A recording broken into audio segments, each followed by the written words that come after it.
Hello বন্ধুরা, আপনারা খেতে বসেছেন গো। দেখুন আমার বাগানে গোছানো হয়ে গেল আমার ছোট্ট হিসেলের ছোট্ট মেনু।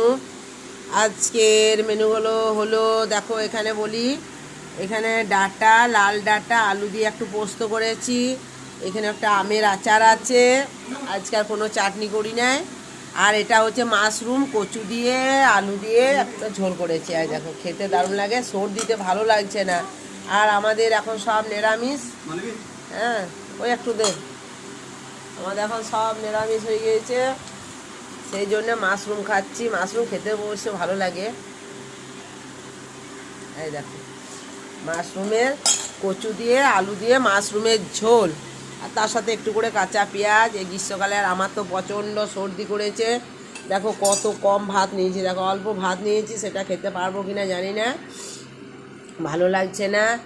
তারপরে আরেকটা কথা, আমাদের পাড়ায় একটা ছেলে মারা গেছে।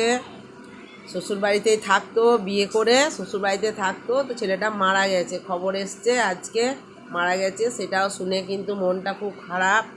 বেশি বয়স নয় ছেলেটার, খুব কম বয়স, বিয়ে করেছিল। যাই হোক, তো হঠাৎ করে শুনলাম যে মারা গেছে। তো সবাই গিয়েছে, ওদের ঘরে সবাই গিয়েছে, ওর মা বাবা আছে, গিয়েছে। তো সেটা শুনেও আর ভালো লাগছে না।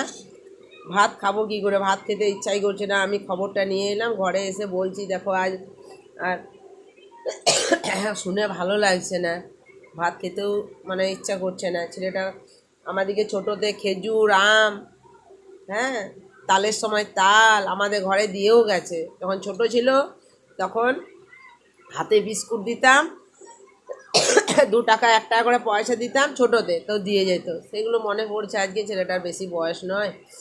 হ্যাঁ, তো যাই হোক, কিছু আর করার নাই। ওর মা বাবা কাঁদছে, তো এই জন্য মনটা খুব খারাপ।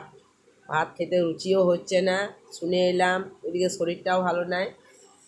ঠিক আছে বন্ধুরা, তাহলে এখানে রাখলাম।